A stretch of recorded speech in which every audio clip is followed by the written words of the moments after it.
I do have two daughters that live in Israel, so made Aliyah, which is so this is very exciting.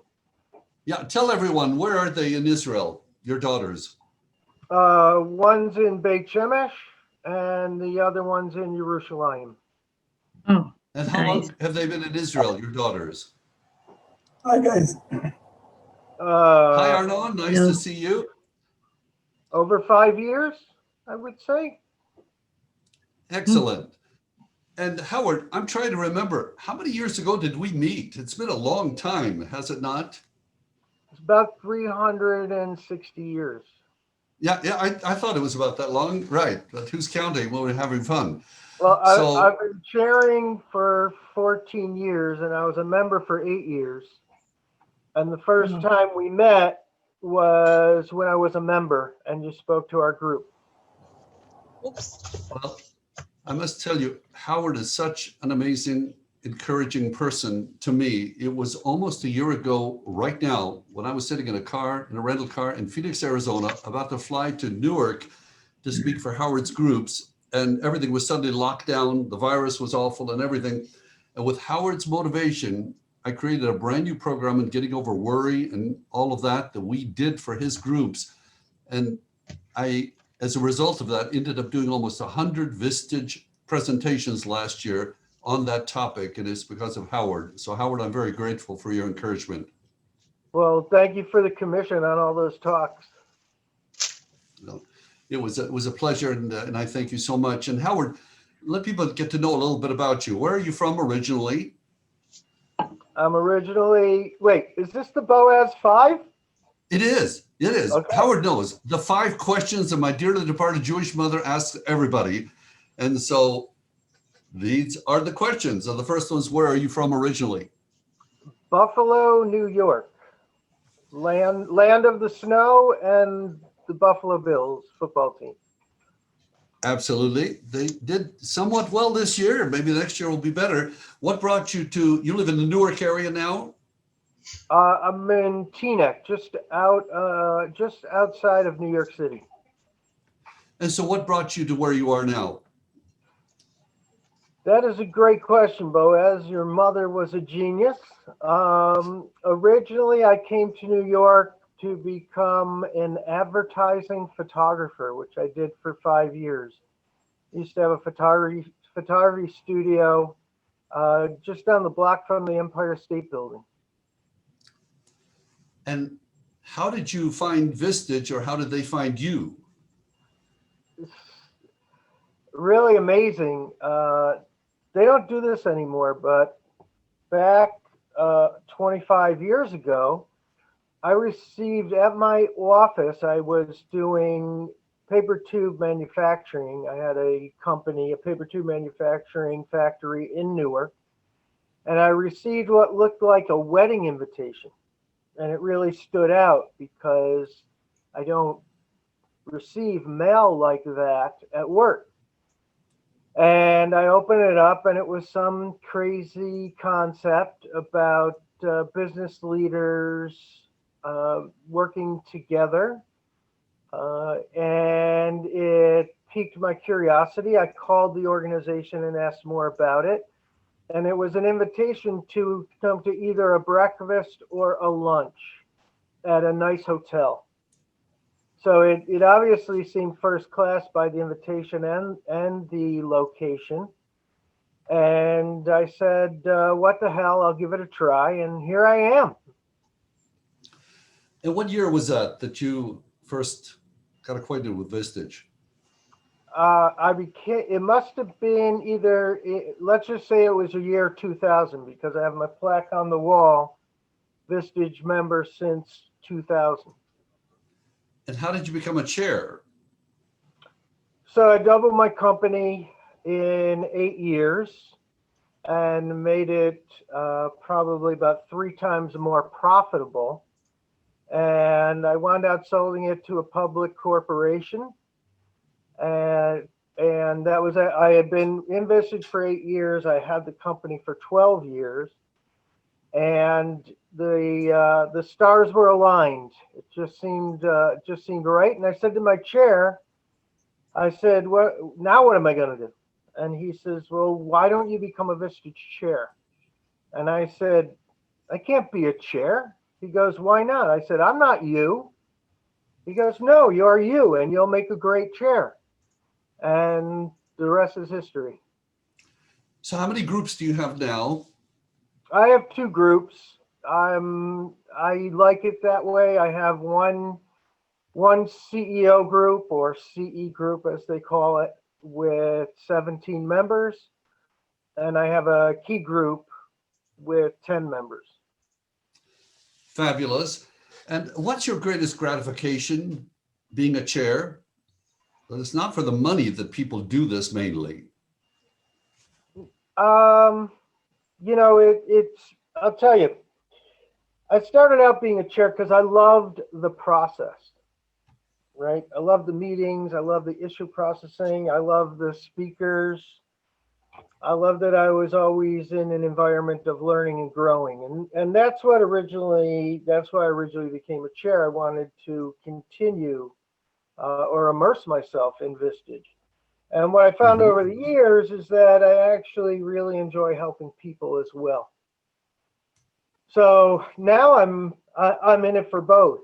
Maybe I'm even in it first off because of the people that I get to be in relationship and the people I get to help and trust, or that trust me with some of the most important decisions in their lives.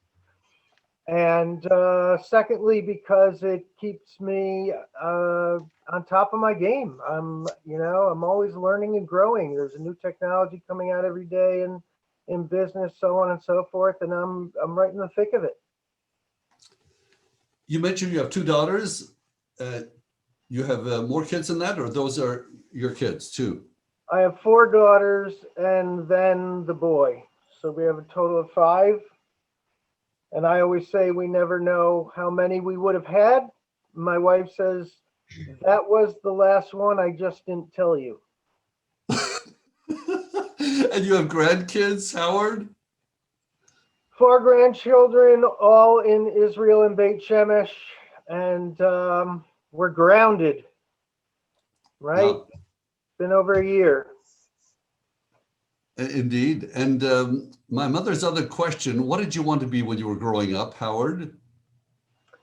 It varied from, probably a fireman to a garbage man to a doctor to a lawyer to a professional hockey player to a professional football player. And did you pursue any one of those? Never, no. Okay. All right. And Howard, before we open up and allow our candidates to ask you questions, you know the culture. You're a vice chair, plus you also know somewhat about Israel. And there, some of the people think they know a lot about everything and don't need to be told anything. What would you say to chair candidates and to member candidates in Israel about what makes Vistage worth the expenditure that members would spend to be part of it? Well, I want to start by saying, and I actually gave it some thought this morning, knowing that this call was coming up. And I realized there's two different categories in Israel of possible chair member candidates. And it's those that were born in Israel and then those that moved to Israel. And I think you're dealing with two completely different mindsets. So I don't know I can't speak for the Israelis, the native Israelis, because I'm not one of them. At the same time, I would think that people who have relocated to Israel from anywhere in the world that are running companies would be hungry for something like Vistage. Okay, that I'm sure of. In terms of the Israelis, even though you know everything, you don't know what you don't know, and there's a lot that we don't know. So I always like the formula, which I'm going to I don't know if I showed this to you, Boaz. I probably did. Let me write this out real quick. Let's see.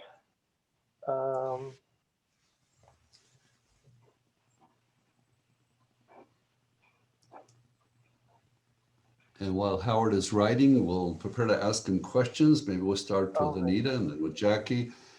Ask him any questions about Vistage or anything in Israel. I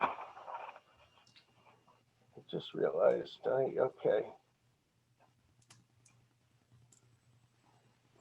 There we go.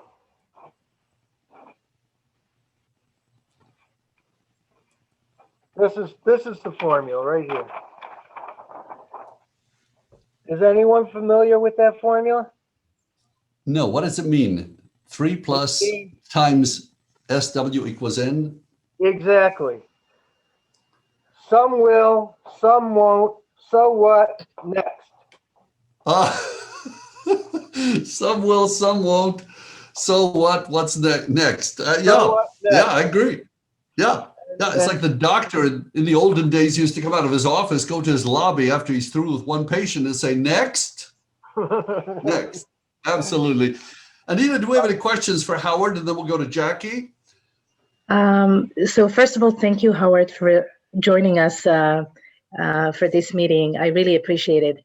What I wanted to ask you I is, just want to say, Jackie's great. She's been smiling the whole time. yeah, I enjoy these meetings and I learned so much. I have to say, every chair is giving us so much from his experience.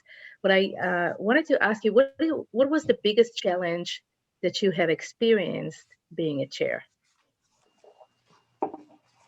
Unquestionably, the biggest challenge was starting my first group. Why? Because we're selling something intangible, meaning, you know, if you want to sell a car, you can put them in the car, they can drive it, they can touch it, they can feel it. They're already familiar with what a car is. We're selling something that's very abstract.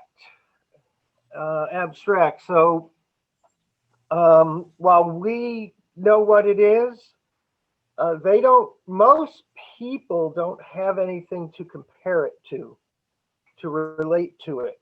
So, you know, I learned in psychology where the reason we know what it's like when someone says, oh, I burned my hand, is because we burned our hand. And that's how we relate. So who's been in a peer group with other business leaders that are incredibly open and honest with each other, that are there for two reasons. One, to learn and grow, and two, to be dedicated to each other's success. You know, most people have not had that. In fact, I had a candidate who wanted a coach, wanted a business coach, happened to be a she. And she was pretty convinced that a Vistage was not for her because she had already been in peer groups. And she's usually the smartest one and the one giving the most. And I said, listen, give it a shot, attend one meeting, and we'll talk from there. She joined immediately. She had never experienced anything like Vistage, even though she had already been in what she thought were business leader peer groups. She goes, oh, they were much more experienced and much smarter than I've ever been with before. So that's the biggest challenge, is it's hard to paint a picture for someone who hasn't experienced what we do. Absolutely. Thank you. Jackie and then Boaz. Jackie, do you have a question for Howard? Yes. Hi, Howard. Hello. This is the first time I've actually had someone on our meetings who actually is familiar with the Israeli mentality and has experience of it, especially if your daughters are living here and you come and visit.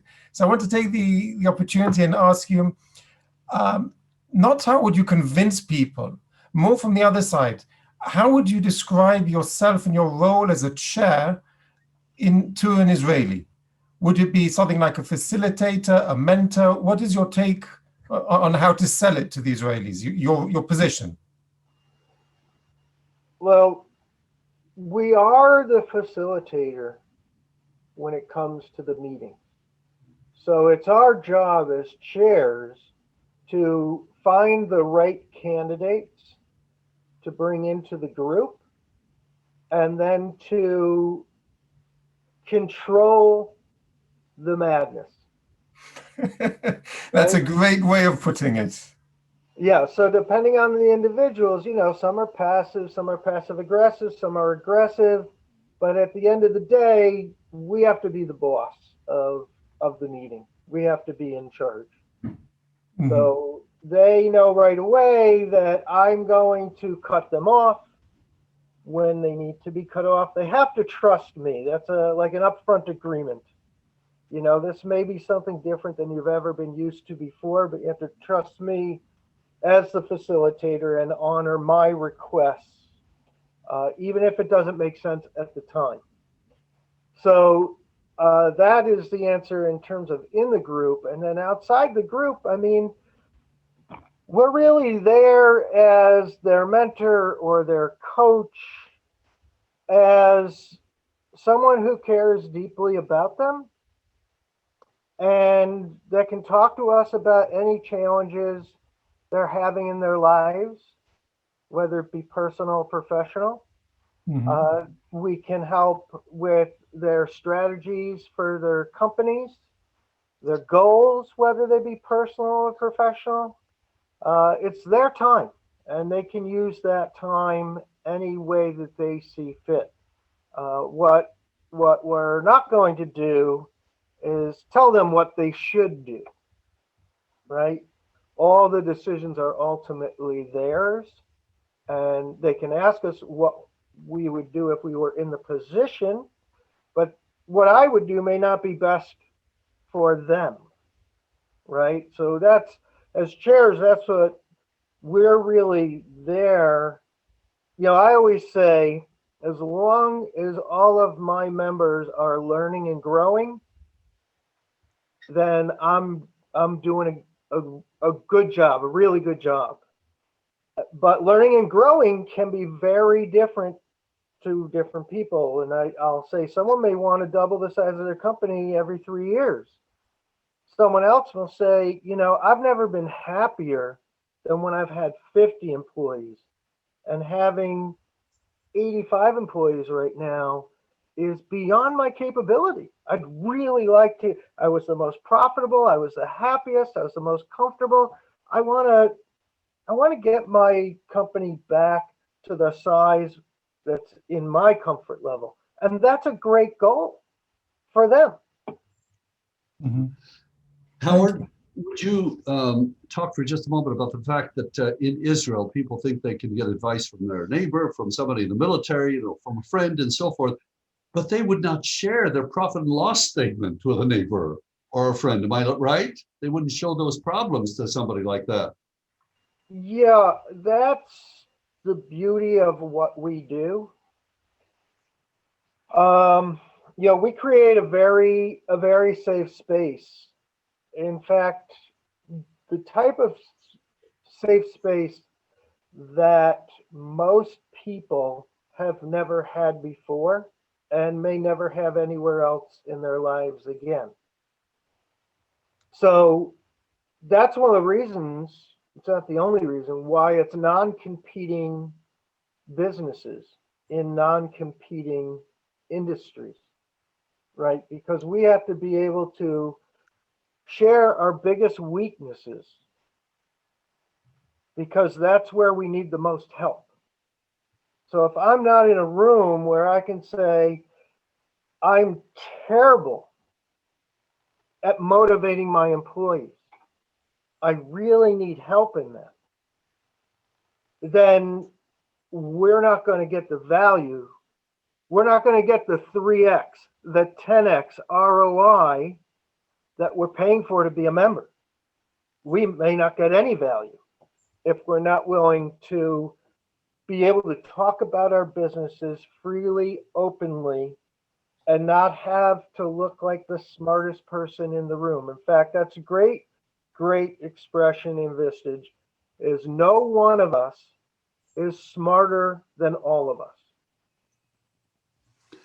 That's And Howard, in huge. Israel, where we're going to be charging $1,000 equivalent to join, $1,000 a month to be a member. Is it a good selling point to a potential member to say how much has a mistake cost you? How much has a mistake cost you in the past that maybe should have been averted? Is that a point?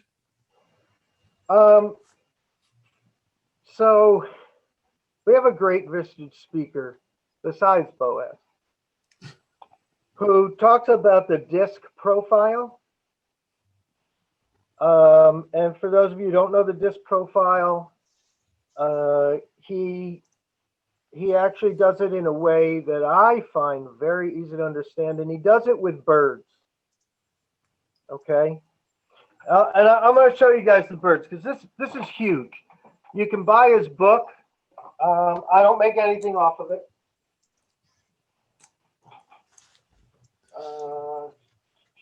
I know I have his book here, which is important.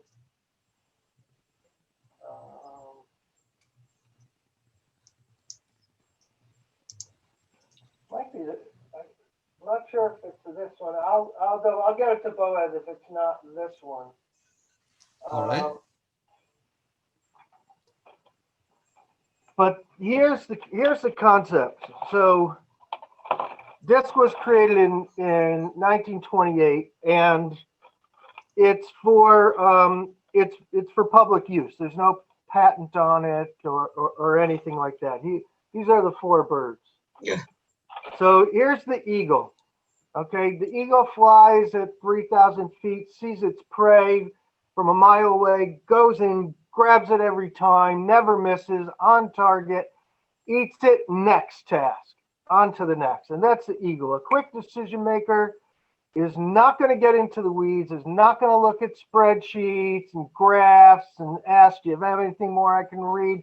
They're a quick decision maker, okay? And then you have the parrot. The parrot really wants to be able to talk, right? Again, they're not going to be spreadsheets, things like that, but they're not this guy, because this guy's going to make a quick decision. This guy wants a relationship, okay? This guy doesn't care about a relationship. He cares about value, value, value. Next. Great, we're doing it. Next decision. The dove wants everything to be in love, peace, harmony, and is the one that will actually have a hard time saying no to you. It doesn't mean they won't say no to you, but they'll have a hard time because they want to make everybody happy. That's all that's important to them. This guy, the owl, he's the guy who's all about the numbers. He's going to ask you, do you have more information? Is there more research I can do? Are there people I can talk to? He's going to want to analyze it and make sure that he makes the right decision.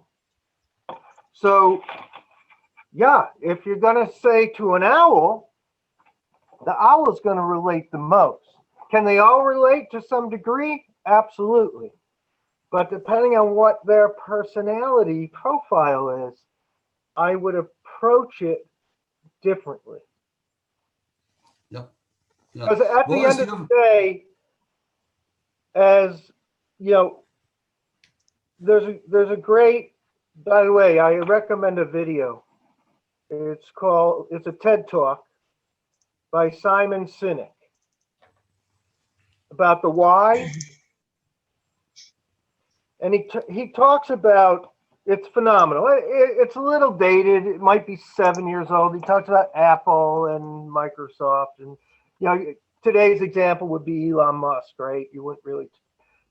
Anyways, he talks about where you're ever in a store and the salesman's trying to sell you something, and you like, I don't know, it just doesn't feel right. Like all the logic fits, boom, boom, boom, boom, because we don't make that decision here. we make it here. Right? Yeah. So someone will even buy a car that may not even fit all their kids. But they're like, oh man, I just love that car. Well, you come home, the wife says, what did you do? Like, I don't know. It just like happened. So it's got to feel right. This guy's most likely to make it with his head, but the rest of them, and even him, it's got to feel right. And what feels right is eliminating pain. So yes, you're right. If you can demonstrate that it will eliminate pain, that's certainly part of the process. And I do ask when I do a selection interview. I have the set questions. I follow them to a T. I actually read them. I used to feel very self-conscious about that. Now I've done, a couple hundred selection interviews. I sit there, I read it exactly because the words are specific and I want to get them right. Howard, would you do me a favor? Could we share with that? Could we look at your questions? Would you feel free sharing that with me? Yeah, I got them. I have them right Not here. right now. If you could just email it to me later, that would be great. I will, and I'll email both of these to you. This is the list of questions, pretty simple. And this Great. is the sheet I use to fill in all the answers. I love it. Oh, that would be so helpful. Howard, we appreciate it. Boaz, do you have a question for Howard? Hi, Howard. So how do you actually compare Vistage to YPO and EO, and kind of how do you kind of contrast these organizations? So the first thing I learned is we're going to say all of them are great, right? They all offer great value. There's no question about it. What I have found, not personally, but speaking to other people, is that the other organizations are usually one of two things that Vistage is not. One is social. They have more of a social focus to them, as opposed to Vistage. We're really all business. Doesn't mean people within the group aren't going to connect and possibly socialize, but that's not our mission, right?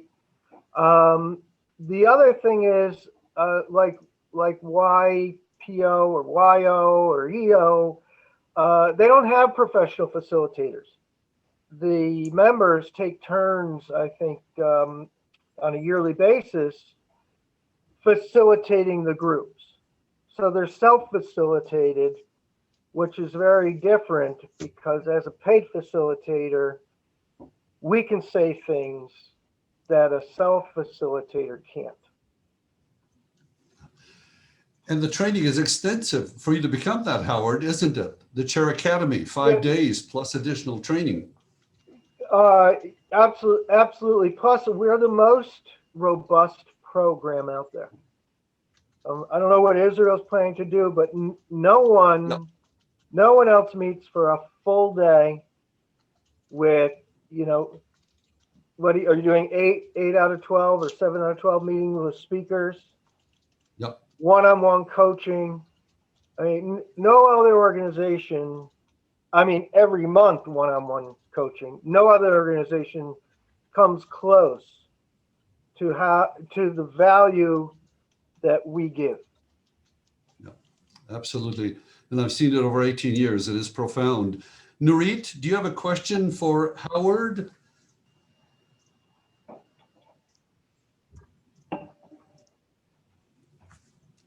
Not current. I'm listening. Okay. With a lot of curiosity, especially about the 4. Although my camera was not open, I was doing something in the middle. But I was listening about the four birds, and it was interesting. It was really interesting. Wasn't that fascinating? Yeah, it was really fascinating. Yeah. Yossi and then Arnon. Yossi, do you have any questions for Howard, our Master Chair? I have 2 questions. One, I think Howard answered it before about disclosing information, and that in Israel it's a small country, so the members, at least at the beginning, will be very suspicious to share with others any business informations, although they are not competing, but that they're afraid that somebody that is a member will meet somebody else, and the somebody else maybe he compete, or maybe is a supplier or selling. So this is a question that I think that the only way is that you need to get experience with them and to make them confident that all whatever they disclose will not go out of the room. But this is a challenge. My second question to you was, you say that it's very important to pick up the right members. And I agree with you, especially you don't want to pick up member and then after a short time, you will find out that this is not the right person to share the group. Can you elaborate a little bit about what do you think is the most common profile of member that you will search? Okay, so your first point with the trust is going to come over time. Okay, so I may be careful of how much I'm going to talk about trust when I'm looking for members. I will mention it, but I don't think I would focus a lot on it. Okay, because that does come over time. And in fact, I do remember I did not want someone from my immediate neighborhood, no matter what business they were in, to be in my group, because the Orthodox Jewish community is also very tight-knit community and word gets around. Today, I could care less, but Vistage helped me with that a lot too. So I think that's important, right? That they're gonna have to feel comfortable before they're gonna open up. So I wouldn't focus on that too much. In terms of how to select, I mean, to me, the most important thing is someone who is hungry for knowledge. Someone, they could be the best business leader in Israel. People in Vistage are usually lifelong learners. In fact, one of my smartest members, he went to the Wharton School of Business, which is only for super smart people. Okay. I mean, I couldn't even, I don't think they'd even let me through the gate at the Wharton School of Business. But he's hungry for knowledge. He can't satisfy his thirst. And knowledge is something that's always changing. So it's really the guys who know they don't have all the answers. Someone who has all the answers is not for Vistage. No. Well, I've seen it over the years. A know-it-all will not last long in Vistage. If they think they know it all, that's not our candidate at all. Or someone who would say, yeah, I'll join. I'll help everybody in the group. I'll teach them all how to run their businesses. That's a group killer. Yeah. And also, Howard, in Israel, we're not looking for people who are just doing startups. We're looking for member companies that are doing at least 5 million a year in business and want to grow faster. That's what we're looking for. And Arnaud, do you have a question for Howard? Bud, I just want to say one other thing. Please. That guy I just talked about, one of my smartest members. Remember, No one of us is smarter than all of us. Okay, it's a great expression, and true. He plateaued his business at $5 million. And in being in Vistage in 4 years, he grew his business to $20 million. And so we don't know what we don't know. And sometimes just being around, you know, they say surround yourself with people that you want to be like. You know, that's what a Vistage group is. And it could either be someone who's already been there and done that, that's going to be in the room, or it could be someone who also just wants to keep learning and growing. So we get to do it together. How cool is that? Yeah. Am I right, Howard? We're looking for members who not only want to learn from others, but also are willing to contribute thoughts back to everyone else. It's that two-way street. Am I right? They have to be willing to share ideas and take ideas. That's part of the game. There's no Absolutely. question about it. Yeah. Arnaud, do you have a question for Howard? Yes. Hi, Howard. You were a member before you became a chair. So when you meet a new member, you have the experience of, I'm sorry, my throat is, but you have the experience of describing him, the process. What would you feel? This is new to Israel on one hand, and people who are joining were not chairs, were not members.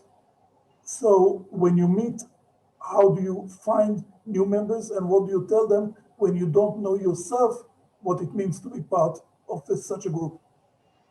Well, that's what I had said. That is the biggest challenge. And I will say that when I formed my group, the biggest help was having that the event where you invite people to experience what Vistage is like.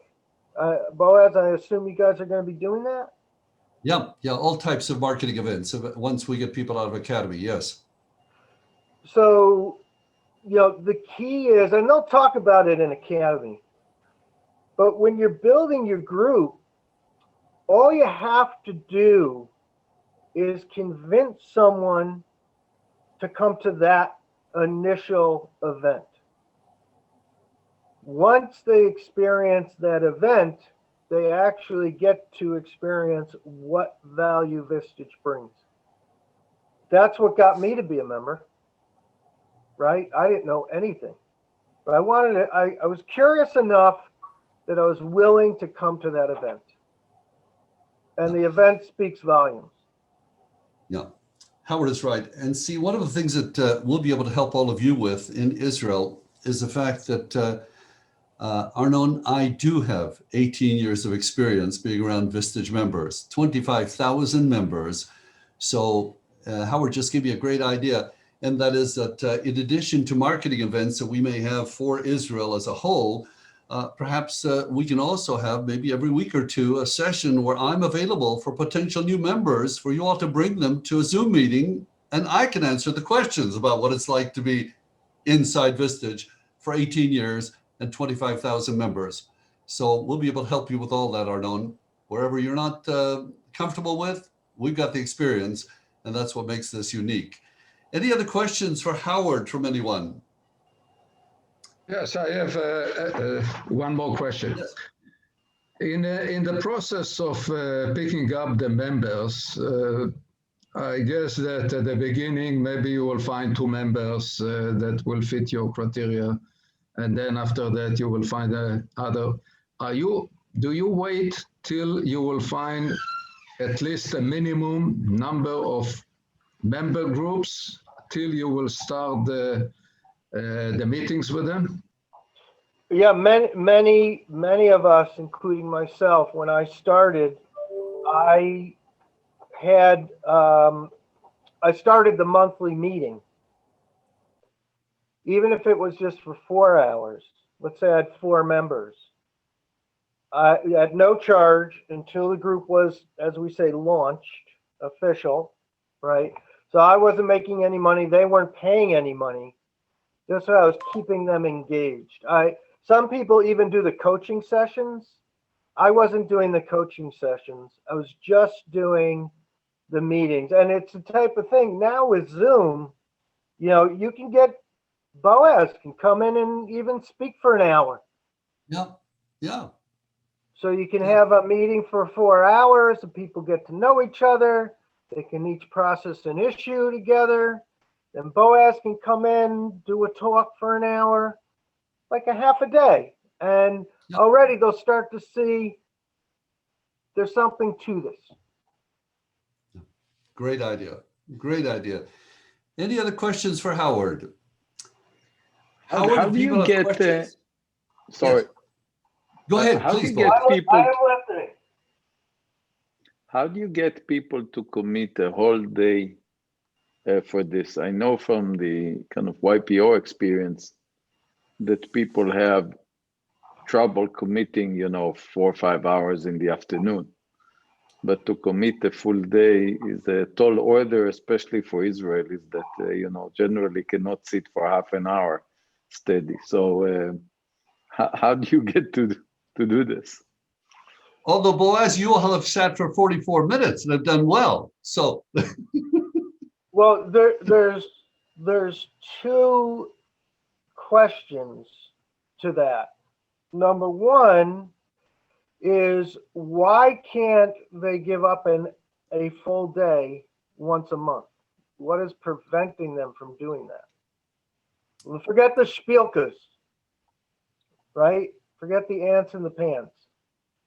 I just want to know why you can't give up a full day once a month for personal and professional growth to become a better leader for your company and to grow your company. That's question one. I had a guy, he worked 6 days a week his entire life. He joined Vistage, and within 6 months, he was working 5 days a week. Because we processed it as an issue and we supported him to change his life. And he saw the value of spending more time with his family. What if you can get done in 5 days with what used to take you 6? What if we can help you with that? What impact would that have on your life? Okay, then in terms of, the restless guy, if you're finding a lot of members are restless, then maybe you take 4 1/2-hour breaks so they can be on their phones and look at their emails or walk around or do whatever they have to do, or 2 1-hour breaks. We'll break it up. We'll get you, we get it, and that would depend on of course, the people. By the way, this was my first unofficial Vistage meeting. cool. 4 people. That was it. And that's in the guys' conference room, which is the name of the company is President Container. They used to make cardboard boxes, and those are pictures of different presidents on the wall. But that was my first Vistage meeting. And it was awesome. There you go. There you go. Any other questions for Howard? Howard, if people have any questions later, may they email you? Would that be okay? Sure. Absolutely. We're all in this Wonderful. together, guys. That's the There we beauty go. of Vistage. We're really one big dedicated family to helping people. That's what we do. Thank you And very Howard, much for your time. When we have several hundred members in Israel, we'll have you come and be our guest speaker and host you. It would be a I would pleasure. love it. By the way, I do remember that book. I think I got it here. I'll send it, but it's called Taking Flight. I may have lent it to someone. I don't see it, but That's okay. I'll send you the Boaz. I'll send you the book.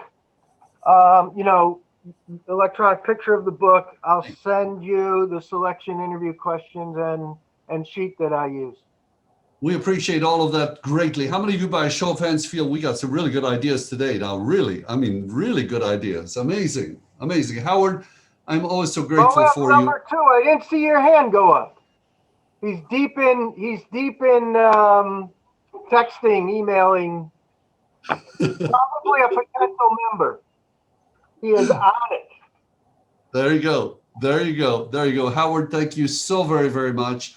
We appreciate it, especially because of your connection to Israel and your feeling about the country. We feel very strongly about what we're doing, and we're honored to have you and our very special guests with us today. And so, Howard, I will see you again soon, and I thank you for everything. And everybody, our next meeting will be on the 15th of March, and our chair guest will be Jed Daly out of Los Angeles. So we continue to do this, Howard, every 3 weeks or so, having great guests like you. Howard, Great. thank you so much. Thank Everybody, you. we will see you soon. Boaz, Thanks. we'll see you on Thursday. And you Anita, very I will much. continue for a moment. Thank you.